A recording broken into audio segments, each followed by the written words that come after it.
നമസ്തേ. ജനം ടിവിയുടെ പ്രത്യേക അഭിമുഖ പരിപാടിയിലേക്ക് എല്ലാ പ്രിയ പ്രേക്ഷകർക്കും സ്വാഗതം. കഴിഞ്ഞ ദിവസമാണ് ഇന്ത്യൻ കായിക രംഗത്തെയും ഒപ്പം ആ കായിക രംഗത്തിന് പൂർണ്ണ പിന്തുണ നൽകുന്ന പ്രധാനമന്ത്രി നരേന്ദ്രമോദിയെയും പ്രകീർത്തിച്ചുകൊണ്ട് ഒപ്പം തന്നെ അതിൽ അഭിമാനപൂരിതമായിക്കൊണ്ട് ഒരു ഇന്ത്യൻ കായിക താരം കഴിഞ്ഞ ദിവസം വാദോരാതെ സംസാരിക്കുന്നത് നമ്മൾ കണ്ടു. ആ താരമാണ് ഇന്ന് നമുക്കൊപ്പം ഉള്ളത്.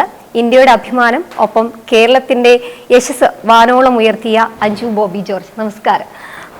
കഴിഞ്ഞ ദിവസം നമ്മൾ കണ്ടു പ്രധാനമന്ത്രിയുടെ ക്രിസ്മസ് വിരുന്നിലൊക്കെ വളരെ വാചാലയായി സംസാരിക്കുന്നത്, പ്രത്യേകിച്ച് കായിക രംഗത്തിന് നൽകുന്ന പിന്തുണ, അതിന്റെ അഭിമാനമൊക്കെ പങ്കുവെക്കുന്നത് കണ്ടു. എങ്ങനെയാണ് കഴിഞ്ഞ 2014 മുതൽ ഈ ഒരു 10 വർഷം കായിക മേഖലയ്ക്ക് പ്രധാനമന്ത്രി നീക്കിവെച്ചിട്ടുള്ള സമയം, അതിന് നൽകിയിട്ടുള്ള കരുതൽ, അതിനെയൊക്കെ എങ്ങനെ നോക്കിക്കാണും? ഒരു അത്ലറ്റ് നമ്മുടെ രാജ്യത്തിൻ്റെ അസറ്റാണ്. നമ്മളൊരു കോമ്പറ്റീഷന് ഇന്ത്യക്ക് വെളിയിൽ പോയിട്ട് മെഡൽ കിട്ടി തിരിച്ചു വരുമ്പോൾ നമ്മുടെ രാജ്യം അതിന് ഒരു വളരെ അഭിമാനത്തോടെയാണ് കാണുന്നത്. കാരണം ഇതൊരു ഒരു ഒരു ഒരു ഒളിമ്പിക് മെഡൽ എന്ന് പറയുന്നത് ഈ ലോകത്തുള്ള എല്ലാ രാജ്യങ്ങളും കോമ്പീറ്റ് ചെയ്യുന്ന ഒരു ഈവെന്റിൽ മെഡൽ കിട്ടി, നമ്മുടെ രാജ്യത്തിന് മെഡൽ കിട്ടി കഴിയുമ്പോൾ അതൊരു എന്താ പറയുക, നമ്മുടെ ഒരു വളർച്ചയാണ് കാണിക്കുന്നത്. സാധാരണ ഒരു ഞാനൊക്കെ ചെയ്തിരുന്ന സമയത്ത് ഞാനതാണ് പറഞ്ഞത്. കാരണം ഒരു അത്ലറ്റ് എന്നുള്ള നിലയിൽ ഞാൻ ഈ കാലഘട്ടങ്ങളെല്ലാം കണ്ട ഒരാളാണ്.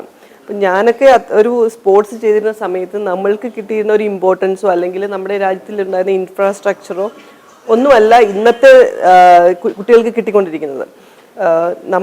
അതായത് ഈ പ്രോജക്ട്സ് ഒക്കെ പുതിയ പുതിയ പ്രോജക്ട്സ് നമ്മുടെ സെൻട്രൽ ഗവൺമെൻറ് അനൗൺസ് ചെയ്യുന്നതും ആ ഒരു പ്രോജക്റ്റിൻ്റെ ഭാഗമായിട്ട് വർക്ക് ചെയ്യാൻ പറ്റുന്നതും ഒക്കെ ഒരു മുൻകാല അത്ലറ്റ് എന്നുള്ള നിലയിൽ വളരെ സന്തോഷത്തോടെയും അഭിമാനത്തോടെയും നോക്കി കാണുന്ന ഒരാളാണ് ഞാൻ. അപ്പം ഞാൻ പറയുന്നത് ഞാൻ അനുഭവിച്ച കാര്യങ്ങളോ അല്ലെങ്കിൽ ഞാൻ കണ്ട കാര്യങ്ങളോ അല്ല, അത് എക്സാഗ്രേറ്റ് ചെയ്ത് പറയുന്ന കാര്യങ്ങളോ അല്ലെങ്കിൽ ആരെങ്കിലും പ്രൊജക്റ്റ് ചെയ്യുന്നതോ അല്ല. ഞാൻ ഇത്രയും നാളത്തെ എൻ്റെ സ്പോർട്സിലെ എക്സ്പീരിയൻസിൽ കണ്ട കാര്യങ്ങളാണ് ഞാൻ അന്ന് പ്രൈം മിനിസ്റ്ററിൻ്റെ മുമ്പിൽ സന്തോഷത്തോടെ പറഞ്ഞത്. എന്ന് പറഞ്ഞാൽ നമ്മളുടെ ഇന്ത്യ പണ്ടൊക്കെ എന്ന് പറയുന്ന ഒരു മേജർ ചാമ്പ്യൻഷിപ്പിന് പോകുമ്പോൾ ജസ്റ്റ് കാണാൻ പോകുന്നു തിരിച്ചു വരുന്നു എന്നുള്ള നിലയിൽ നിന്നും അവിടെ പോയി കോമ്പീറ്റ് ചെയ്ത് മെഡൽ നേടി തിരിച്ചു വരുന്ന ഒരു നിലയിലേക്ക് നമ്മൾ മാറിയിട്ടുണ്ട്. അതെല്ലാവർക്കും വിസിബിൾ ആയിട്ടുള്ള ഒരു ചേഞ്ചാണ്. കാരണം ഒളിമ്പിക്സിലാണെങ്കിൽ അത്ലറ്റിക്സിൽ മെഡൽ കിട്ടുക എന്ന് പറയുന്നത് ഞാനൊരു വേൾഡ് ചാമ്പ്യൻഷിപ്പ് മെഡൽ 20 വർഷം മുമ്പ് എടുത്തത്, പിന്നെ ഒരു 20 വർഷം വേണ്ടി വന്നു നമ്മുടെ നീരജ് ചോപ്രയ്ക്ക് ആ ഒരു നേട്ടത്തിലേക്ക് വരാൻ. പക്ഷെ ഇന്ന് നമ്മുടെ അത്ലറ്റ്സ് പോകുന്ന എല്ലാ കോമ്പറ്റീഷൻസിനും മെഡൽ കിട്ടുന്നുണ്ട്. അവർക്ക് കിട്ടുന്ന ആ ഒരു സപ്പോർട്ട്, ഇന്ത്യയിൽ കിട്ടുന്ന സപ്പോർട്ട് വളരെ വലുതാണ്. ഗ്രാസ് റൂട്ട് ലെവലിലുള്ള ഡെവലപ്മെന്റിന് വളരെ വലിയ വിപുലമായ രീതിയിലുള്ള പ്രോജക്ട്സ് ആണ് സെൻട്രൽ ഗവൺമെന്റ് കൊണ്ടുവന്നിരിക്കുന്നത്. അത് പണ്ടൊക്കെ സ്പോർട്സ് എന്ന് പറയുന്നത് ഒരു എക്സ്ട്രാ കരിക്കുലർ ആക്ടിവിറ്റി ആയിരുന്നു. പക്ഷെ ഇന്ന് സ്പോർട്സ് എന്ന് പറയുന്നത് നമ്മുടെ മേജർ ഒരു എന്താ പറയുക, ഒരു ഐറ്റമായിട്ട്, അതായത് ഒരു മെയിൻ സ്ട്രീമിലുള്ള ഒരു കാര്യമായിട്ട് നമ്മൾ കൊണ്ടുവന്നത്. ഓരോ പ്രാവശ്യവും ഞാൻ സ്പോർട്സിന് മെഡൽ കിട്ടുന്ന കാര്യം മാറ്റിവെച്ചാൽ പ്രൈം മിനിസ്റ്ററിന്റെ ഓരോ സ്പീച്ചിലും അദ്ദേഹം പറയുന്നത് ഫിറ്റ്നസ്, നമ്മുടെ യുവതലമുറ ഫിറ്റായിട്ടിരിക്കുന്നതിൻ്റെ ആവശ്യകത, അത് നമ്മളുടെ പ്രൈം മിനിസ്റ്റർ എപ്പോഴും എല്ലാ സ്പീച്ചിലും പറയുന്നതാണ്. അത് ഒരു ഹെൽത്തി ആയിട്ടുള്ള നേഷനെ ഡെവലപ്പ് ചെയ്യുന്നതിനുള്ള ആദ്യപടിയാണ്. നമ്മൾ എപ്പോഴും എന്താ പറയുക, നമ്മൾ ഡെവലപ്മെന്റിനെ കുറിച്ച് സംസാരിക്കുമ്പോൾ നമ്മുടെ രാജ്യത്തിന്റെ വെൽത്ത് എന്ന് പറയുന്നത് നമ്മുടെ യൂത്താണ്. അപ്പം ഏറ്റവും ഹെൽത്തി ആയിട്ടുള്ള ഒരു യൂത്തിനെ നമ്മൾക്ക് വാർത്തെടുക്കാൻ പറ്റിയെങ്കിൽ നമ്മൾക്ക് പതുക്കെ എല്ലാ രാജ്യങ്ങളുടെയും മുമ്പിലേക്ക് നമ്മൾക്ക് വരാൻ പറ്റും. കാരണം ഹെൽത്തി ആയിട്ടുള്ള ബോഡിക്കാണ് കൂടുതലായിട്ടും പ്രാക്ടിക്കലായിട്ട് ചിന്തിക്കാനുള്ള ഒരു അവസ്ഥ ഉണ്ടാകുന്നത്. അപ്പോൾ എല്ലാ ഏരിയയിലും ഡെവലപ്മെന്റ് സ്പോർട്സിലെ പോലെ തന്നെ എനിക്ക് കാണാൻ സാധിക്കുന്നുണ്ട്. അതിലൊക്കെ പല കാര്യങ്ങളും ഇൻവോൾവ് ചെയ്യാനും അതിൽ വർക്ക് ചെയ്യാനും പറ്റുക എന്നുള്ള ഒരു സന്തോഷവും കൂടി എനിക്കുണ്ട്. ഈ ഖേലോ ഇന്ത്യ പോലെയുള്ള പദ്ധതികൾ കേന്ദ്ര സർക്കാർ കൊണ്ടുവരുന്നു, കൂടുതൽ യുവത്വം അതിലേക്ക് കടന്നു വരുന്നു. അതിനെയൊക്കെ ഒരു കായിക താരം എന്ന നിലയിൽ മാം എങ്ങനെയാണ്? ഇതൊക്കെ വലിയ പ്രോജക്റ്റാണ്. നമ്മൾ ഖേലോ ഇന്ത്യ എന്ന് പറയുമ്പോൾ അത് ചെറിയൊരു കാര്യമായിട്ട് നമുക്ക് തോന്നും. പക്ഷെ അതിൽ ഒരു പിരമിഡായിട്ടാണ് അതിന്റെ സ്ട്രക്ചർ എന്ന് പറയുന്നത്. ഗ്രാസ് റൂട്ട് ലെവലിലുള്ള ഡെവലപ്മെന്റ്, അത് ടാലന്റ് ഐഡന്റിഫിക്കേഷൻ ആണെങ്കിലും ഇൻഫ്രാസ്ട്രക്ചർ ഡെവലപ്മെന്റ് ആണെങ്കിലും ആ രീതിയിൽ ഖേലോ ഇന്ത്യ വളരെ വലിയൊരു സംഭാവനയാണ് നമ്മുടെ രാജ്യത്തിന് നൽകുന്നത്. ഏതൊരു ടാലന്റിനും എന്ന് പറഞ്ഞാൽ വളർന്നു വരുന്ന ഒരു ടാലന്റിനും അവരുടെ ടാലന്റ് കാഴ്ചവെക്കാനും ആ ഒരു എന്ന് പറഞ്ഞാൽ അവർക്ക് ആഗ്രഹിക്കുന്ന ലെവലിലേക്ക് എത്താനും പറ്റുന്ന രീതിയിലാണ് അത് സ്ട്രക്ചർ ചെയ്തിരിക്കുന്നത്. പലരും നമ്മുടെ ഇൻഫ്രാസ്ട്രക്ചറാണ് ഏറ്റവും കൂടുതൽ നമ്മൾ ലാക്ക് ചെയ്തിരുന്നത്. ആക്ച്വലി ഇന്റർനാഷണൽ ബാക്കിയുള്ള കൺട്രീസിനെ വെച്ച് നോക്കുമ്പോൾ നമ്മൾ എപ്പോഴും നമ്മുടെ മോശം അവസ്ഥ എന്ന് പറയുന്ന ഇൻഫ്രാസ്ട്രക്ചർ ആയിരുന്നു. പക്ഷെ ഇന്ന് ഏതൊരു രാജ്യത്തെയും എന്താ പറയുക നമുക്ക് കമ്പയർ ചെയ്യാൻ പറ്റുന്ന രീതിയിലുള്ള ഇൻഫ്രാസ്ട്രക്ചറാണ് ഇന്ത്യയിലേക്ക് വരുന്നത്. കഴിഞ്ഞ ദിവസം പ്രൈം മിനിസ്റ്റർ അദ്ദേഹത്തിന്റെ സ്പീച്ചിൽ പറഞ്ഞിരുന്നു അടുത്ത 3 വർഷങ്ങൾ അദ്ദേഹത്തിന് ചെയ്യുന്ന ഒരു പുതിയ പ്രോജക്റ്റ്, അതായത് സ്പോർട്സിലേക്ക് കൊണ്ടുവരാൻ അദ്ദേഹം ആഗ്രഹിക്കുന്നു എന്ന് പറഞ്ഞു. അതൊരു വലിയ എനിക്ക് തോന്നുന്നു നമ്മൾ ഇത്രയും നാളും കണ്ടതിലും വലിയൊരു പ്രോജക്റ്റാണ് അദ്ദേഹം വിഭാവനം ചെയ്തിരിക്കുന്നതാണ് എനിക്ക് തോന്നുന്നത്. അതുപോലെ തന്നെ 2036 ഒളിമ്പിക്സ്, അതായത് ഇതുവരെ നമ്മുടെ രാജ്യം ഒരു ഒളിമ്പിക്സ് ഹോസ്റ്റ് ചെയ്യാനുള്ള കാര്യത്തെക്കുറിച്ച് ആലോചിച്ചു പോലുമില്ല. പ്രൈം മിനിസ്റ്റർ അത് അനൗൺസ് ചെയ്യുന്ന വേദിയിൽ ഞാനും ഉണ്ടായിരുന്നു. വളരെ സന്തോഷത്തോടെയാണ് ഇതൊക്കെ കണ്ടത്. ഇന്നത്തെ അത്ലറ്റ്സ് എന്നല്ല, ഇന്നത്തെ ചെറിയ തലമുറ അവർക്ക് ഏത് ലെവലിൽ ടാലന്റ് ഉണ്ടെങ്കിലും അത് നർച്ചർ ചെയ്യാനും അവർക്ക് അത് വളർത്തിക്കൊണ്ട് വരുവാനുള്ള ഒരു അവസ്ഥ ഇന്ന് ഇന്ത്യയിലുണ്ട്. ഒരുപക്ഷെ മാം സൂചിപ്പിച്ചതുപോലെ 2036 എന്ന് പറയുന്നത് മാമിനെ സംബന്ധിച്ചിടത്തോളം നമ്മൾ ഇന്ത്യക്കാരെ സംബന്ധിച്ചിടത്തോളം ഏറെ അഭിമാനമുള്ള ദിവസമാണ്. അപ്പം അതിനു വേണ്ടിയിട്ടുള്ള ഒരുക്കങ്ങൾ ഭാരതം തുടങ്ങിയിട്ടുമുണ്ട്. അപ്പം അതിനെ ഒരു കാത്തിരിപ്പിന്റെ ഒരു വിരാമം കുറിക്കാൻ പോവുകയാണ്. അതിനെ എങ്ങനെയാണ് മാം നോക്കി കാണുന്നത്? നമ്മൾ അനൗൺസ് ചെയ്യുന്നതിനൊപ്പം തന്നെ അതിനുള്ള വർക്കും നമ്മൾ സ്റ്റാർട്ട് ചെയ്തു. അതാണ് ഏറ്റവും അഭിമാനമുള്ളത്, അല്ലെങ്കിൽ നമ്മളൊരു ആകാംക്ഷയോടെ കണ്ടത്. സാധാരണ നമ്മൾ അനൗൺസ് ചെയ്യും, പിന്നെ ആ ഒരു സമയം വരുന്നത് വരെ കാത്തിരിക്കും, അവസാനം മിനുക്കുപണി എന്തെങ്കിലുമൊക്കെ ആ സമയത്ത് എന്തെങ്കിലുമൊക്കെ ചെയ്യും. പക്ഷെ ഇതങ്ങനെയല്ല.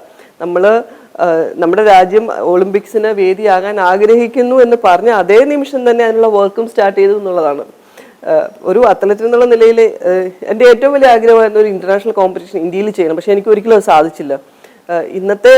ഇനി വളർന്നു വരുന്ന അത്ലറ്റ്സിന് അവരുടെ എന്താ പറയുക ഒളിമ്പിക്സ് ഇന്ത്യയിൽ നമ്മുടെ ആൾക്കാരുടെ മുന്നിൽ ചെയ്യാൻ പറ്റുക എന്നുള്ളൊരു അഭിമാനത്തോടെ അവർക്കത് ചെയ്യാൻ പറ്റും. ആ ഒരു കോമ്പറ്റീഷൻ നമ്മൾ എയിം ചെയ്യുന്നതെന്ന് പറഞ്ഞാൽ ഇന്ത്യ ബെസ്റ്റ് ഓഫ് 6 വരിക, ഒളിമ്പിക്സിന് ബെസ്റ്റ് ഓഫ് 6 വരിക എന്ന് പറഞ്ഞാൽ അതൊരു നമ്മൾ രാജ്യം ഡെവലപ്പ് ചെയ്തു എന്ന് കാണിക്കുന്ന ഇതാണ്. അതായത് ഒളിമ്പിക് മെഡൽ കൗണ്ട് നമ്മൾ എടുത്തു നോക്കുകയാണെങ്കിൽ ഡെവലപ്ഡ് രാജ്യങ്ങളാണ് ഏറ്റവും കൂടുതൽ മെഡൽ നേട്ടമുണ്ടാക്കിയത്. അപ്പം ആ ഒരു ലെവലിലേക്ക് എത്താനാണ് ഇന്ത്യ പരിശ്രമിക്കുന്നത്. അത് സാധ്യമാവുകയും ചെയ്യും. കായിക താരം എന്നതിനപ്പുറം ഒരു വനിത എന്ന നിലയിൽ പ്രത്യേകിച്ച് വരുന്ന പ്രകടന പത്രിക, ഒപ്പം തെരഞ്ഞെടുപ്പ് കാലമാണ്. ആ സമയത്തൊക്കെ വനിതകൾക്കും കായിക താരങ്ങൾക്കും ഒക്കെ തന്നെ നൽകുന്ന ഒരു ശ്രദ്ധ, പരിഗണന, പ്രധാനമന്ത്രിയുടെ കരുതൽ, അതിനെയൊക്കെ എങ്ങനെയാണ് ഒരു വനിത എന്ന നിലയിൽ കൂടി നാം നോക്കിക്കാണുന്നത്? പെൺകുട്ടികൾക്ക് ഇന്ന് നമ്മുടെ രാജ്യം നൽകുന്ന പരിഗണന എന്ന് പറയുന്നത് വളരെ വളരെ വലുതാണ്. അതൊരു തിരഞ്ഞെടുപ്പിന്റെ ഒരു അവസ്ഥയിൽ ഞാൻ കാണുന്നില്ല. ഇത്രയും വർഷം കൊണ്ട് ഞാൻ കാണുന്ന ഒരു അവസ്ഥ എന്ന് പറയുന്നത് പല പല പദ്ധതികളും നമ്മളുടെ പെൺകുട്ടികൾക്ക് വേണ്ടി രാജ്യത്ത് കൊണ്ടുവന്നിട്ടുണ്ട്. ഇനിയും എന്തൊക്കെയോ പുതിയ പദ്ധതികൾ കൊണ്ടുവരാൻ ആഗ്രഹിക്കുന്നുണ്ട്. എന്ന് പറഞ്ഞാൽ ഒരു ടോട്ടൽ നമ്മളുടെ രാജ്യം ഒരു ചെറിയൊരു കാര്യം എന്ന് പറഞ്ഞാൽ ഒരു പെൺകുട്ടി അവൾക്ക് ഇഷ്ടമുള്ള രീതിയിൽ വളരാൻ സാധിച്ചെങ്കിൽ അത് ആ പെൺകുട്ടിയിൽ ഒതുങ്ങി നിൽക്കുന്നില്ല. അത് ആ ഒരു സമൂഹത്തിന്, ആ ഒരു ഫാമിലിക്കോ അല്ലെങ്കിൽ അവരുടെ സമൂഹത്തിനോ അല്ലെങ്കിൽ ആ രാജ്യത്തിനോ അഭിമാനമാകുന്ന രീതിയിൽ അവൾ മാറും നാളെ. അപ്പം അതാണ് നമ്മൾ സപ്പോർട്ട് ചെയ്യുന്നത്. ഒരു പെൺകുട്ടിയെ സപ്പോർട്ട് ചെയ്യുമ്പോൾ ഇപ്പം ഞാനൊരു അക്കാഡമി തുടങ്ങി. എൻ്റെ അക്കാഡമിയിൽ 16 പെൺകുട്ടികളാണുള്ളത്. ആ 16 പെൺകുട്ടികളും നാളെ അവരുടെ ഫാമിലിയോ അല്ലെങ്കിൽ അവരുടെ ആ ഒരു സ്റ്റേറ്റിനെയോ സപ്പോർട്ട് ചെയ്യാൻ പറ്റുന്ന രീതിയിൽ അവർ വളരും. അപ്പം ഒരു ചെറിയ രീതിയിലുള്ള ഒരു വിമൻ എംപവർമെന്റ് ആണ് എൻ്റെ ഒരു വലിയ രീതിയിലുള്ള ഞാൻ ചെയ്യുന്നത്. അതുപോലെ തന്നെയാണ് രാജ്യം അത്രയും നമ്മുടെ രാജ്യത്ത് അതായത് പല ഇന്റീരിയർ ആയിട്ടുള്ള സ്ഥലങ്ങളിലും വളരെ ബുദ്ധിമുട്ട് അനുഭവിക്കുന്ന കുട്ടികൾ, ടാലന്റഡ് ആയിട്ടുള്ള കുട്ടികൾ, അവർക്ക് പുറത്തേക്ക് വരാൻ കഴിവുണ്ടായിട്ടും പറ്റാത്ത അവസ്ഥയിലുള്ള അവരെയൊക്കെ എങ്ങനെ സപ്പോർട്ട് ചെയ്ത് മുന്നോട്ട് കൊണ്ടുവരാം എന്നാണ് നമ്മുടെ രാജ്യം ഇന്ന് ശ്രമിക്കുന്നത്. ഈ കഴിഞ്ഞ ദിവസങ്ങളിലൊക്കെ തെരഞ്ഞെടുപ്പ് പരിപാടികളിലൊക്കെ കൂടുതലും കായിക താരങ്ങൾ പങ്കെടുക്കുന്നു. ഇപ്പൊ മാം ആണെങ്കിൽ കൂടി ഇപ്പോൾ ഒരു സ്പോർട്സുമായി ബന്ധപ്പെട്ട പരിപാടിയാണ്, അതിൽ പങ്കെടുക്കുന്നു. കൂടുതൽ സ്പോർട്സ് താരങ്ങൾ അവരുമായിട്ടൊക്കെ മീറ്റ് ചെയ്യും. പക്ഷെ നമ്മുടെ സംസ്ഥാനവും മാറി ചിന്തിക്കുകയാണ്. കൂടുതൽ കായിക താരങ്ങൾ ഈ മേഖലയിലേക്ക് വരുന്നു. അപ്പോൾ നമ്മുടെ സംസ്ഥാനത്ത് അവർക്ക് വേണ്ട സൗകര്യങ്ങളുണ്ടോ, അല്ലെങ്കിൽ ഇനിയും കുറെ കൂടി ഡെവലപ്പ് ആകണം എന്നൊക്കെ മാം ചിന്തിക്കുന്നുണ്ട്? കാരണം അത്രയധികം കായിക താരങ്ങളാണ് പല മേഖലകളിൽ നിന്ന് ഇങ്ങോട്ടേക്ക് വരുന്നത്. അതിനെങ്ങനെ നോക്കിക്കാണുന്നത്?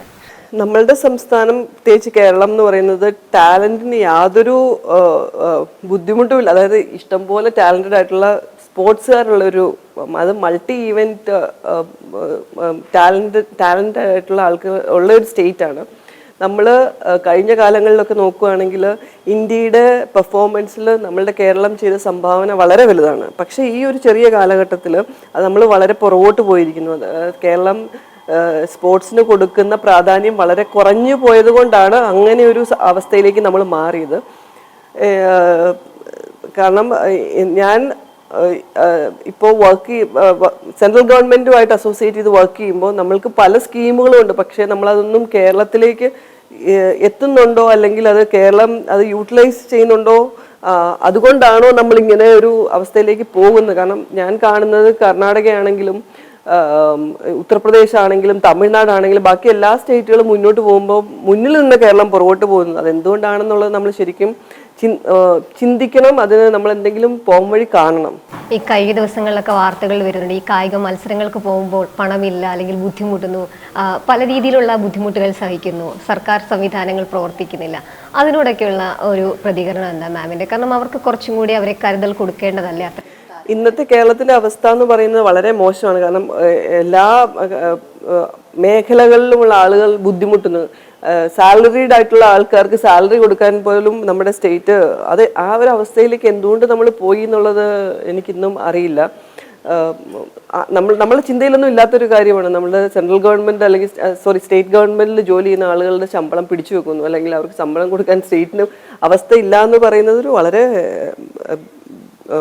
പേടിപ്പിക്കുന്ന ഒരു അവസ്ഥയാണ്. അപ്പോൾ സ്പോർട്സ് എന്ന് പറയുന്നത് അവിടെ പ്രയോറിറ്റി ഏറ്റവും ബാക്കിലേക്ക് പോകും. ഈ ഒരു അവസ്ഥയിൽ നിന്ന് നമ്മൾ എന്തായാലും കരകയറിയേ പറ്റുള്ളൂ. കാരണം നമ്മുടെ സ്റ്റേറ്റ് ഈ ഒരു അവസ്ഥ നമ്മൾ ഒരിക്കലും ചിന്തിച്ചിട്ടില്ല. അങ്ങനെ ഒരു അവസ്ഥയിൽ ജീവിക്കുന്ന മനുഷ്യരുടെ ബുദ്ധിമുട്ട് എന്താണെന്ന് നമുക്ക് എല്ലാവർക്കും മനസ്സിലാവും. എല്ലാവരും ഭയങ്കരമായിട്ട് സഫർ ചെയ്യേണ്ട അവസ്ഥയാണ്. പക്ഷെ എനിക്ക് തോന്നുന്നില്ല അങ്ങനെ നമ്മുടെ രാജ്യം വളരെ മുന്നോട്ട് പോകുമ്പോൾ നമ്മുടെ ഒരു കുഞ്ഞു സ്റ്റേറ്റ് എന്തുകൊണ്ടാണ് ഈ പുറകോട്ട് പോകുന്നത് എന്നുള്ളത് ആ ഒരു ശരിക്കും പറഞ്ഞാൽ ആ ഒരു അവസ്ഥ എന്താണെന്ന്